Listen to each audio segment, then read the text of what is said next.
क्या आपने कभी कोई ट्रेनिंग प्रोग्राम अटेंड किया और फिर सोचा है कि भई ये तो सिर्फ़ फीडबैक फॉर्म भरवाने में इंटरेस्टेड है?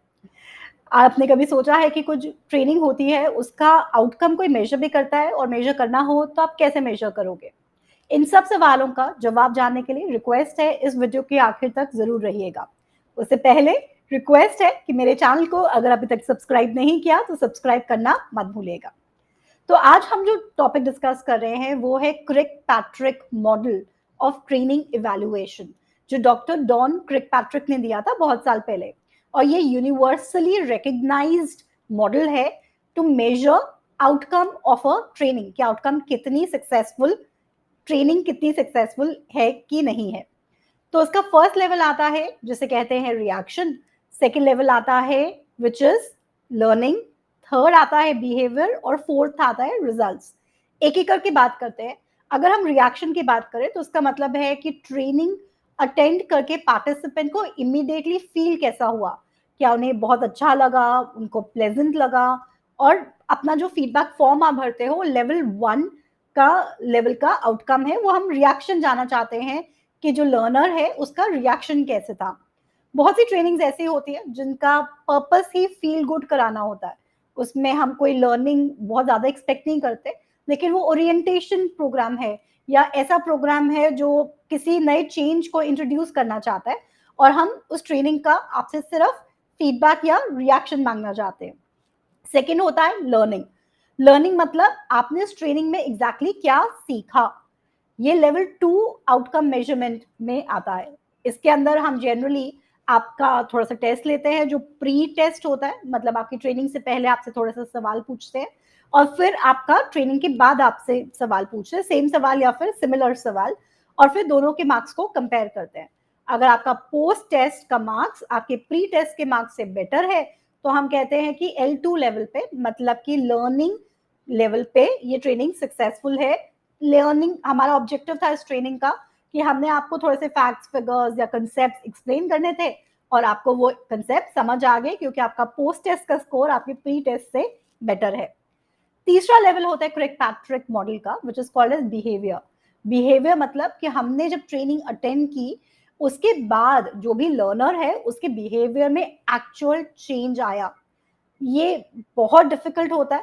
पहली चीज, ट्रेनिंग वाकई में बहुत अच्छी प्लान होनी चाहिए, ट्रेनिंग बिल्कुल टू द मार्क होनी चाहिए और बहुत अच्छी लेवल की ट्रेनिंग होनी चाहिए कि किसी का बिहेवियर चेंज हो जाए। अक्सर ऐसी ट्रेनिंग प्रोग्राम्स जहाँ पे हम बिहेवियर लेवल पे चेंज एक्सपेक्ट कर रहे हैं, तो उसमें ट्रेनिंग या लर्निंग आपका एक इवेंट नहीं हो सकता। It has to be a learning journey over a period of time ताकि आपका वो बिहेवियर वाकई में चेंज हो और वो बिहेवियर बार-बार हम रीइंफोर्स कर सके अपने करेक्ट बिहेवियर को। उसके लिए हम कैसे मेजर करते हैं, कोई ना कोई बिहेवियर हम लोग देखेंगे। फॉर एग्जांपल मान लीजिए कोई सेल्स का बंदा है, हम चाहते हैं कि उसमें बिहेवियर चेंज ये आए कि वो जैसे ही अपनी मतलब कॉल कर कर आए, उसी समय आकर अपनी डिटेल्स को रिकॉर्ड करे या फिर रिपोर्टिंग टाइम पर करे या फिर कोई डिसिप्लिन इश्यू है तो वो टाइम पर आए, उसका रिस्पॉन्सिवनेस कस्टमर्स को अच्छा हो, वो कस्टमर कंप्लेंट्स में बैठा ना रह जाए। ये सब चीज़ें कि अगर हम बिहेवियर चेंज एक्सपेक्ट करते हैं, तो हमें देखना पड़ेगा कि कौन-सा डेटा अवेलेबल है जिसको हम यूज़ कर सकते हैं। कस्टमर कंप्लेंट्स अगर एक पर्टिकुलर ग्रुप ऑफ लोग हैं, उनकी कस्टमर कंप्लेंट्स क्या कम हुई है, हम इसको डिराइव कर सकते हैं इस डेटा से या फिर अगर हमें लगता है कि वो टाइम पर नहीं आता तो उसकी टाइम वगैरह ये सब चीज़ें हम लोग देख सकते हैं। चौथा लेवल जिसके लिए वाकई में बहुत डिटेल्ड ट्रेनिंग चाहिए होगी और वो स्टैंड अलोन ट्रेनिंग से आपको रिजल्ट आ जाए ऐसा बहुत कम होता है। That is the result level, that is L4। मतलब कि सेल्स के पॉइंट ऑफ व्यू से प्री ट्रेनिंग आपका इतनी सेल्स थी और पोस्ट ट्रेनिंग आपकी इतनी सेल्स हुई है, तो उसको हम L4 मेजरमेंट मानते हैं ट्रेनिंग के लिए।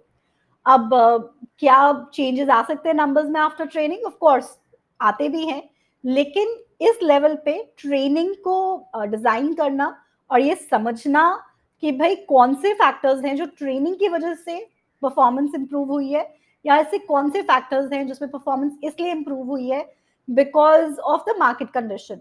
मतलब कि कंपटीशन कम हो गया या कंपटीशन ने कुछ गूफ अप कर दिया है या फिर जनरली आपका कोई और इन्वायरमेंट में या मार्केट में चेंज आ गया। अगर आप स्टॉक मार्केट या इन्वेस्टमेंट प्रपोज करते हो तो मार्केट ऊपर जा रहा है, तो इसलिए नेचुरली आपका भी बिजनेस ऊपर जा रहा है, वो ट्रेनिंग से उसका कोई लेना देना नहीं था।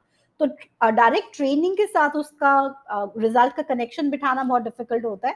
और एक चीज हमेशा याद रखिए, अगर तो लर्नर वापस गया और उसने बहुत अच्छा परफॉर्म किया, तो ट्रेनिंग मैनेजर अगर बहुत कॉन्फिडेंटली कहता देखा मेरी ट्रेनिंग से असर हुआ, तो इसका मतलब है अगर वो उसका रिजल्ट्स या नंबर्स कम हुए, तब ट्रेनिंग मैनेजर्स ये नहीं बोल सकते कि भाई ये तो मार्केट रीजंस की वजह से है, मेरी ट्रेनिंग में तो कोई प्रॉब्लम नहीं थी, कोई फ्लॉ नहीं था, हमने बिल्कुल परफेक्ट ट्रेनिंग दी थी।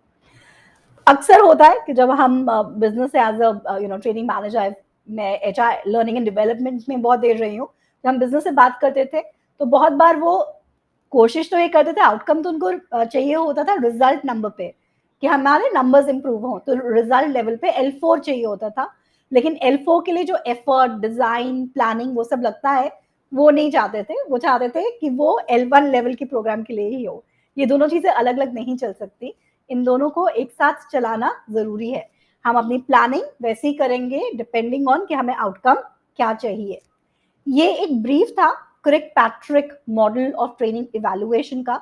आई होप आपको ये टॉपिक इंटरेस्टिंग लगा होगा। Please do not forget to like and subscribe to my channel if you like this. Thank you so much for joining.